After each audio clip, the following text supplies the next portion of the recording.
Po, kjo është një pyetje shumë interesante. Nëse një person na vjedh kuletën, nga pjesa e parave cash, do kemi humbur vetëm aq para sa Po. kishim në portofol. Nëse dikush na merr të dhënat bankare, praktikisht çdo cent, çdo qindar që ndodhet në këtë llogari është e cënueshme dhe mund të merret.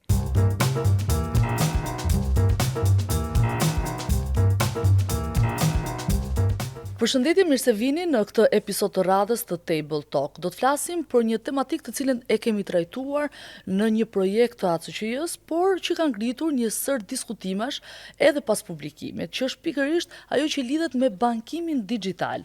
Jemi mësuar shpesh herë të paguajmë gjithmonë me cash në duar, ndërkohë që të rinjt sot preferojnë që të kenë vetëm një kartë dhe mos të mbajnë portofol, por ndërkohë nëse pyesim ata që janë pak më të mëdhenj në moshë, diskutimi është që nëse duhet të kenë besim, çfarë ndodh, shpeshherë nuk janë aq të njohur me teknologjinë, kështu që diferenca e brezave në fakt ka treguar dhe një diferencë në mënyrën dhe në të ardhmen se si do të paguajmë.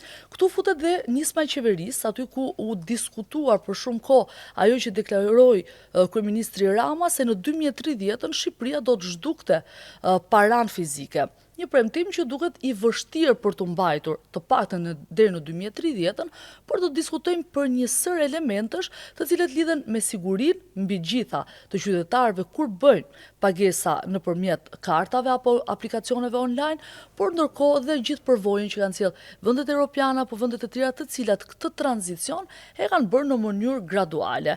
Për të folur për këtë, sot do të kem avokatin Ili Gërdupi, faleminderit që erdhe edhe sot në podcast. Të kemi patur dhe pjesë të shkrimit, sepse është një temë e re, por dhe një diskutim që si çdo gjë e re ka ato pikpyetjet, hijet e dyshimit, por edhe ajo frika nëse do mund të përshtatet, është e arritshme, që për të gjitha këto do të bisedojmë së bashku. Faleminderit që je në Table Talk. Faleminderit për ftesën. Dua ta filloj nga një pyetje shumë e thjeshtë, dhe ndoshta pastaj për ta sqaruar gjithë ato që ka patur një prodhim të diskutimit në këtë. Sa e mundshme është vërtet që ne të paguajmë 2030-ën vetëm përmes aplikacionit, kartave dhe mos shikojmë paran që jemi mësuar ta kemi në duar, e duket si një mjet i sigurt për të gjithë ne. E mundshme është gjithmonë, probabiliteti për të bërë është i vogël, dhe nëse bëhet në mënyrë të menjëhershme dhe të pa studiuar, do mund të ketë pasoja jo të vogla në ekonomi.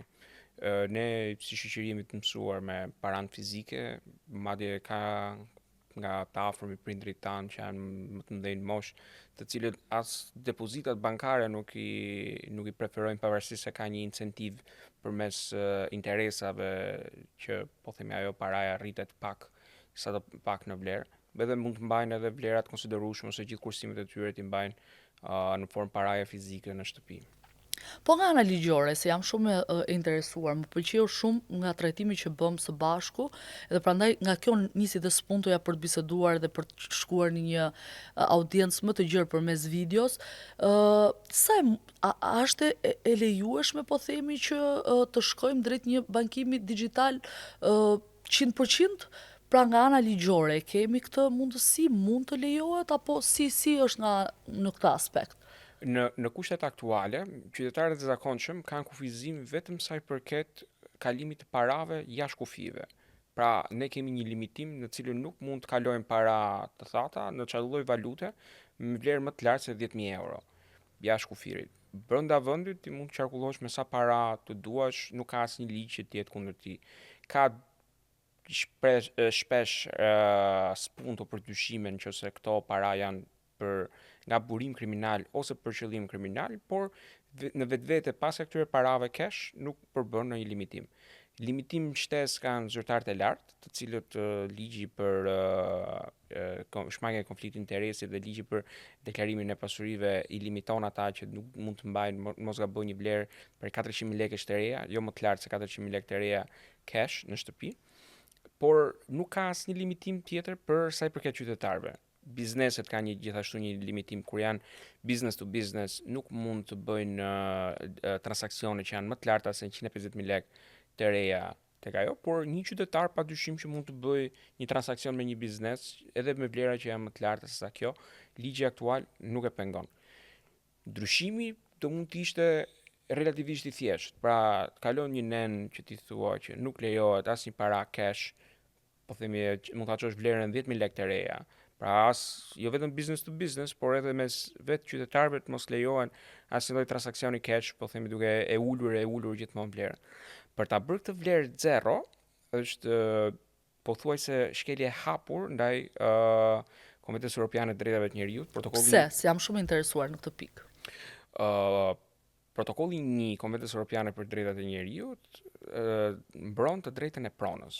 Dhe në mbrojtjen e drejtave të pronës, Gjykata Europiane e Drejtave të Njerëzit në Strasburg, e cila është gjykata që zbaton konventën, ka dalë në përfundimin në raste të ndryshme, në të cilën dhe paraja fizike, paraja cash Është pronë. është pronë.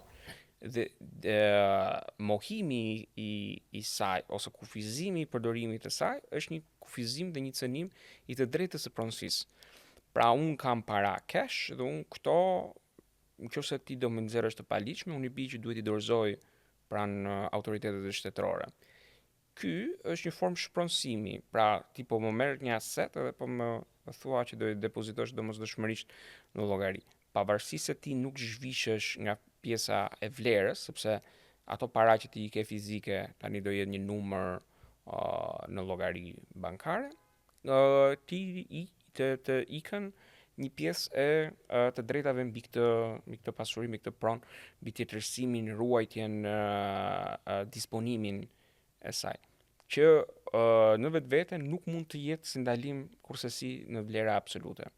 Ka dy element të cilët unë i kam hasur, po themi pretendimin e qeverisë që kalimi në bankimin digital do të sillte uljen e një nga problemeve që kemi kryesore në vend, që e gjejmë dhe në progres raportin që vjen nga Bashkimi Evropian për Shqipërinë, që është informaliteti, sepse paraja do të jetë e gjurmueshme, mundësitë për të patur kontrata informale, pagesash e gjitha këto do të reduktojnë ndjeshëm. Megjithatë, do të sillte edhe një pabarazi, po themi, në grupe të caktuara, edhe tani po marr anën e qytetarëve, të cilët nisim që nga mosha, brezat ndoshta që janë pak më të mëdhenj mund ta kenë dhe ne e dim që e kanë problematike, kam biseduar me shumë prej tyre, cilët janë absolutisht të papërgatitur për këtë gjë, por edhe të, po themi, pjesë të caktuara të shoqërisë që ndoshta lidhet dhe marsimimin e tani nuk po i rëndis.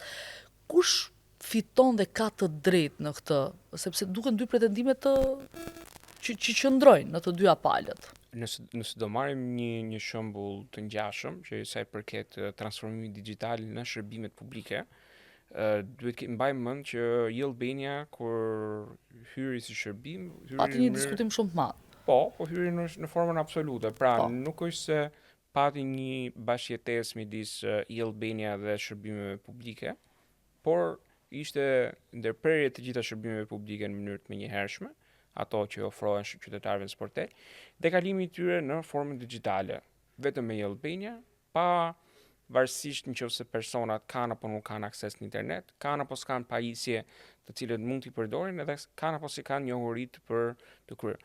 Uroj që të mos ketë një ripërsëritje të një situate të ngjashme, pasi do krijonte vështirësi që nuk shkojnë më vetëm te marrja disa shërbime publike që për hir të vërtetës gjithmonë më pak janë relevante, sepse marrja një certifikate apo bërja një aplikimi nuk është diçka që qytetarët e kanë në përditshmëri. Madje ka njerëz në mënyrë të rëndomt që e harrojnë passwordin e Albanias edhe duhet ju drejtohen njerëzve të tjerë. Një herë në disa muaj shkojnë edhe kërkojnë për një shërbim të tillë. Kryerja e pagesave është një gjë që është e përditshmëri. Pra ne blejmë ushqime, sigurojmë transportin, paguajmë qeran, pra të gjitha këto shërbime të kërkojnë në mënyrë të domosdoshme përshtatshmëri. Dhe impakti që ka mbi jetën e njerëzve është edhe më i madh. Unë dyshoj që do ketë një moment të caktuar që do thuhet nuk do lejohet paraja cash dhe tani ka vetëm banka, keni 30 ditë kohë depozitoni, dorëzoni paratë tuaja fizike. Realisht dyshoj që kjo do ndodhi, nuk ka ndodhur asnjë vend tjetër të botës, nëse do ndodhte do kishte kundërshti të forta dhe madhore, duke pasur parasysh rezistencën që kanë shumica qytetarëve në lidhje sa i përket drejtave të tyre të pronësisë. Dhe kjo do zbatohej gjithmonë në rang kombëtar, kështu që pak kënaqësi do ishin të mëdha. Ajo çfarë kanë ushtruar shumica e shteteve të tjera, të cilat gjithmonë shkojnë drejt këtij synimi, pra drejt rritjes së transaksioneve elektronike, të parasë elektronike, kanë rritur incentivat, kanë kufizuar, e kanë bërë të vështirë dhe të bezditshme që ti të paguash me para cash, e kanë bërë të vështirë dhe të bezditshme që ti të marrësh para cash, dhe ndërkohë duke kthyer të gjitha lehtësitë e mundshme që pse ti këto transaksione ti bësh me anë të kartës, pse këto transaksione ti bësh me pagesa drejt për drejta bankare.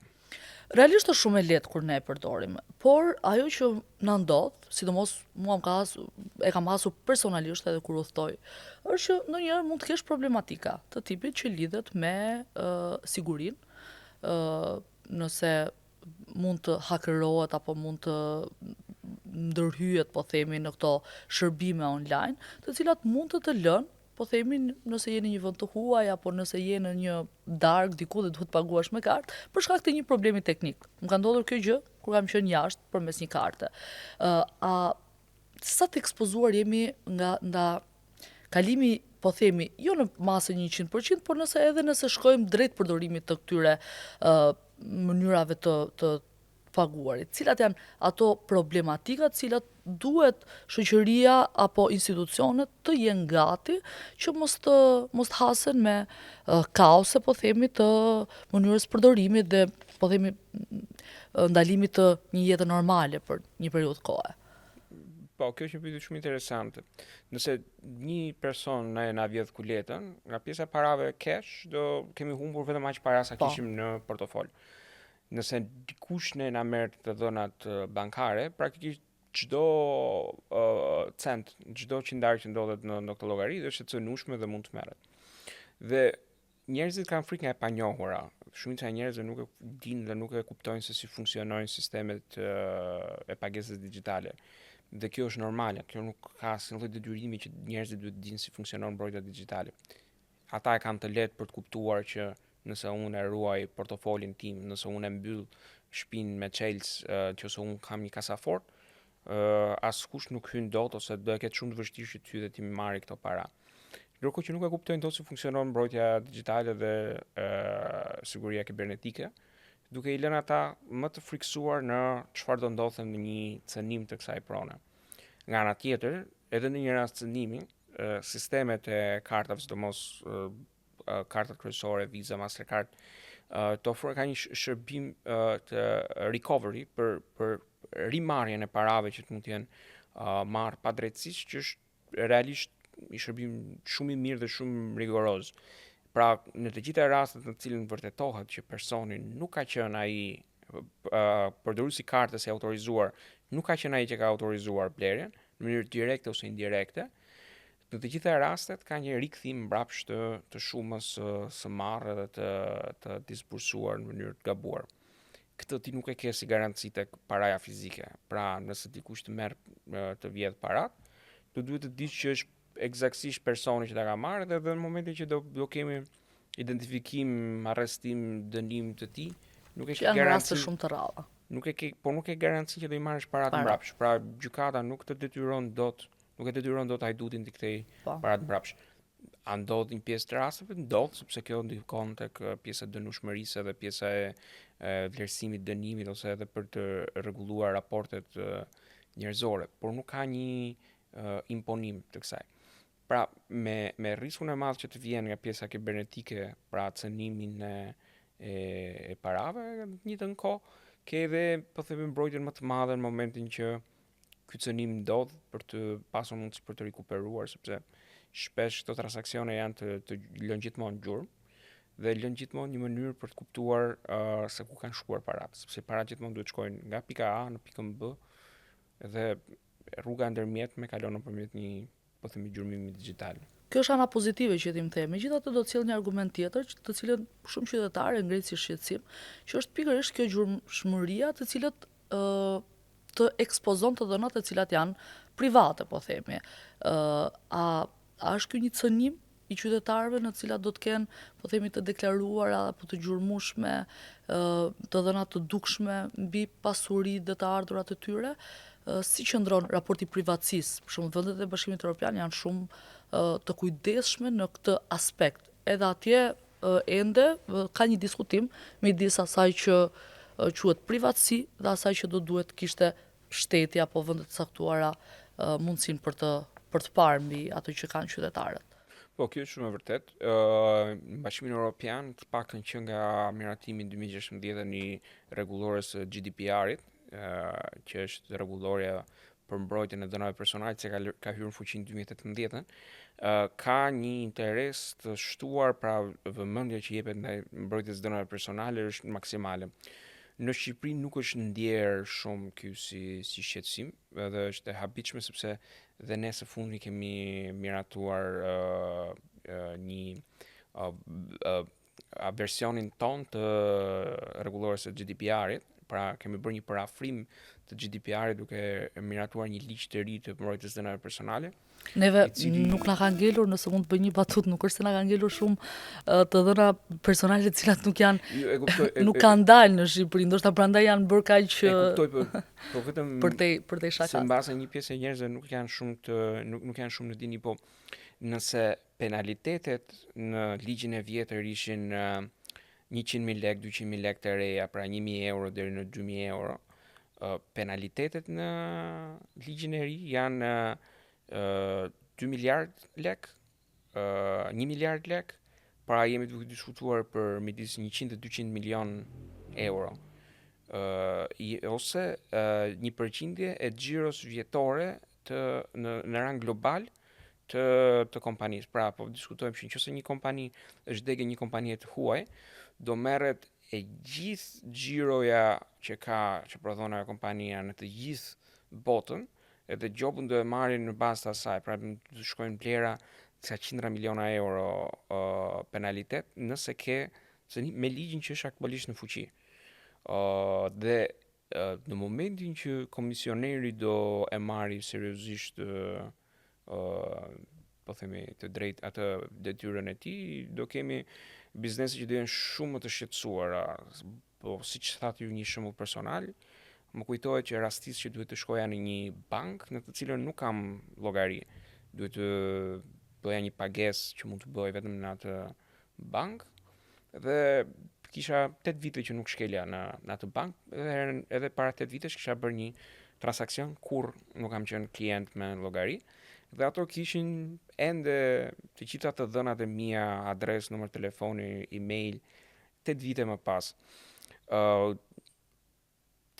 Pasja e të dhënave personale nuk është a priori problem.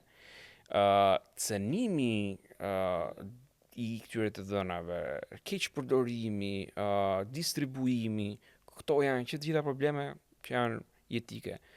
Ajo që ju thoni ka shumë vlerë për sa kohë, nëse çdo transakcion do jetë transakcion digital, ti përmjet gjurmimit të pagesave të dikujt me kartë, ti mund të ndërtosh gjithë ditën e tij, mund të ndërtosh të gjitha zakonet e tij. Pra, ku ha, një skaner total tjetës. Ku e konsumon kafen, me çfarë ka lëvizur, sa të ardhurat, sa harxojnë, gjithçka për një njeri. Po edhe do të thënë gjëra që kanë të bëjnë me dhëna personale që janë jetike në çdo moment.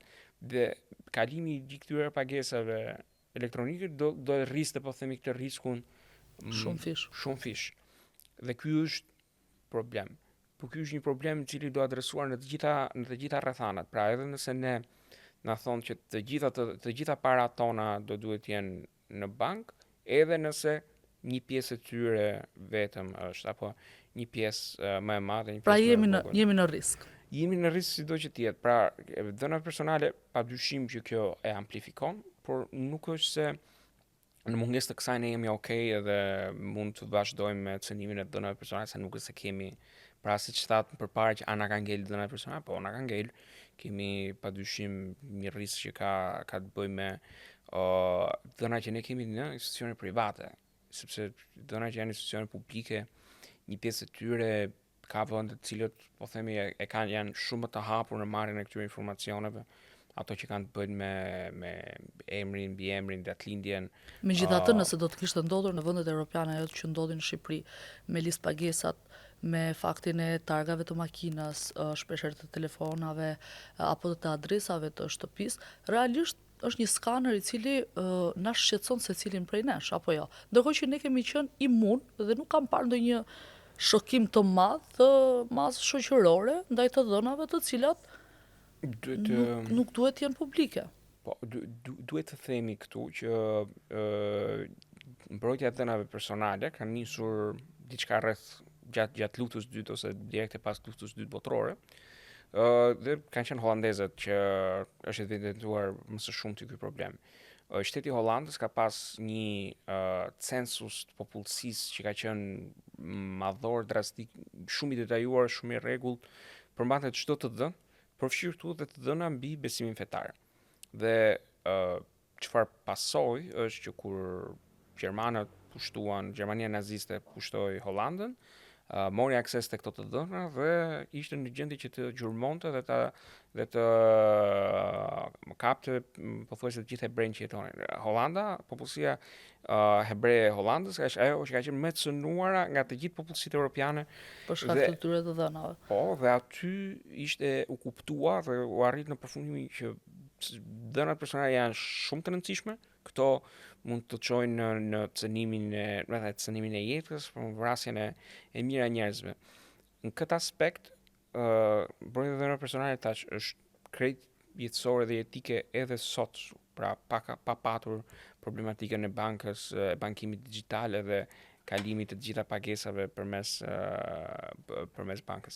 Ili, për ta përmbyllur, do doja që në fakt përmes kësaj hapësire të kishe ndoshta 2-3 sugjerime se çfarë një qytetar duhet ketë parasysh për mbrojtjen, jo vetëm si konsumator, por në përgjithësi, sepse kam vërejtur dhe e them shpesh me shaka që shoqëria, ne shqiptarët, përfshirë edhe mua, e kemi shumë të vështirë të drejtohemi avokatit, sepse kemi gjithmonë vetëm një hall të madh kur ne trokasim në këtë derë.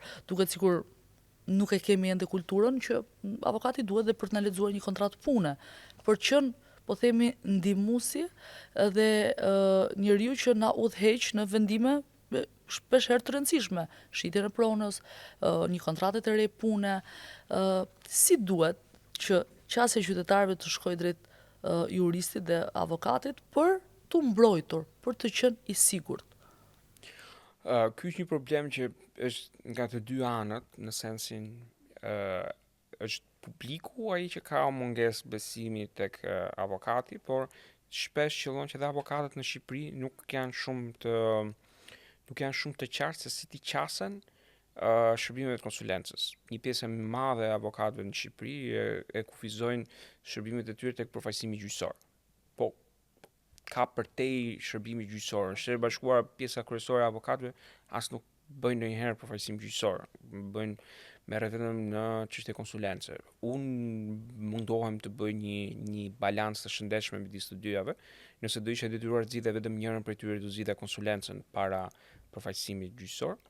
Dhe këtu vjen pjesa po themi, një problematikë është kjo e pagesës, në të cilën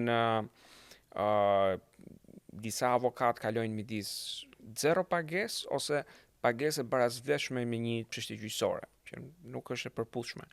Pagesa varet nga koha që realisht kërkon për dhënien e shërbimit. Kërkon një lloj, po themi, konfidencë midis klientit dhe avokatit. Shumica e njerëzve nëse kërkojnë një avokat e kanë shumë vështirë. Do të thonë gjithmonë do pyesin një të njohur, do pyesin diçka, dhe duke qenë që nuk ka një numër, po themi, të konsiderueshëm avokate që merren kryesisht ose më së shumti me konsulencë, kanë më të vështirë për të qasur edhe për të krijuar këtë formë. Ajo që duhet patur parasysh është që shpesh është më mirë të kursesh 1 lek duke marrë një shërbim dhe të jesh i sigurt.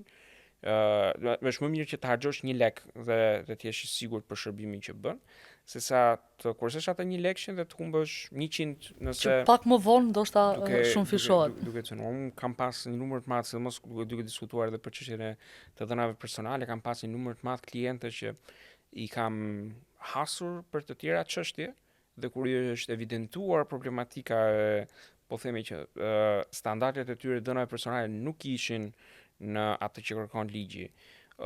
Praktikat e tyre kishin nevojë për rregullime, duket sikur ti po i shet shërbimet e tua, kur faktikisht ti duke i evidentuar një problematikë që do i kthehet shumë rënd. Është pak a shumë se të shkosh te dentisti dhe të thotë dentisti që dëgjoj se ti ke kavitete në dhëmb që do të kthehen në problem. Ti thua që nëse ti nuk e trajton vërtet atë, do përfundoj që dhëmbi mos mund shpëtohet dot.